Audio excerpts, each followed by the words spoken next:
Magandang araw mga kapolitika at welcome back dito sa ating YouTube channel. In this video is magbibigay po tayo ng part 2 or karugtong doon sa ating napag-usapan recently na merong laban or merong pag-asa itong ating kandidata na si Chelsea Manalo dito sa Miss Universe 2024. Pero bago ang lahat ay huwag kalimutang mag-like at mag-subscribe na rin kayo para updated kayo sa ating mga latest issue. So, ilang oras na lang po ang ating iintayin at talagang masasaksihan na natin itong Miss Universe 2024 preliminary competition dito sa bansang Mexico. At yung ating update nga kahapon is nag-unveil na ng crown, ipinakilala na ng Miss Universe itong corona ng Miss Universe 2024. At ating napag-alaman na gawang Pinoy pala itong kanilang corona, which is yung mga perlas pa nga is galing pa sa Palawan.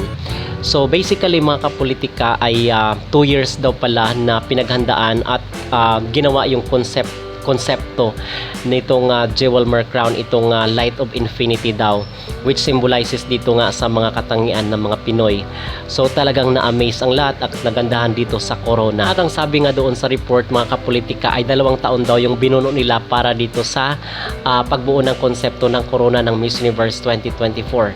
So hindi natin alam kasi base doon sa ating na-research is nasa 40 million yung halaga daw ng corona ng Miss Universe 2024 in contrast doon sa sinabi na 200 million.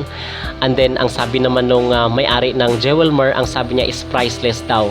So tila ba parang confidential itong but either way sinasabi na nga natin as long as malaki pa rin talaga ang halaga nitong corona ng Miss Universe 2024. Mga corona dito sa Miss Universe ay kinikip or tinatago lang po ito ng organization after ng reign nung kandidata na nanalo sa loob ng 1 taon. So ano yung bottom line dito mga kapolitika, kasi sinasabi na nga natin na medyo malaki ang halaga nitong corona na ibinigay ng Pilipinas dito sa Miss Universe kasi nga sponsorship ito. So walang binabayad in return itong Miss Universe. Kasi naalala ko lang doon sa Venezuela yung ginamit nung 2009 itong galing kasi ng Venezuela itong corona itong Nexus, itong isa sa mga paborito ko na corona ay gawang Venezuelan ito, and then nakoronahan din yung Venezuela.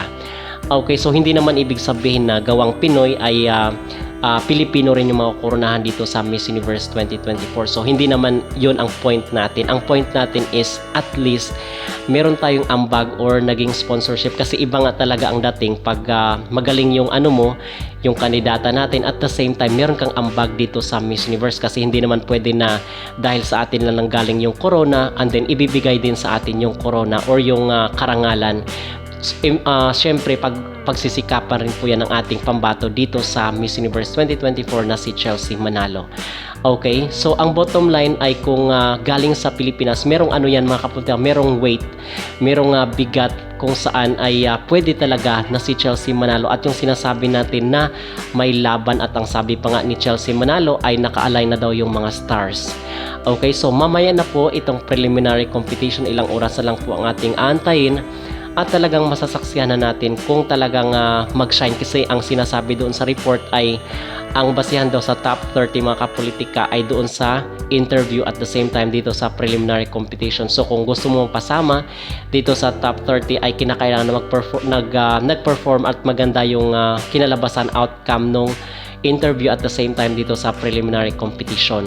So talagang mahigpit ngayon mga kapolitika, nasa 120 plus ang kailangan na ipapatumba ni Chelsea Manalo dito sa Miss Universe 2024, and we believe naman and we hope and we pray na ma-execute ni Chelsea Manalo ang game plan dito sa preliminary competition. So abangan po natin yan mga kapolitika, at mag-update rin po tayo from time to time. Sa tingin nyo ba mga kapolitika ay may laban at may pag-asa tayo dito kay Chelsea Manalo sa kanyang magiging preliminary competition dito sa Miss Universe 2024? Mag-comment down below at huwag kalimutang mag-like at mag-subscribe na rin kayo para updated kayo sa ating mga latest issue.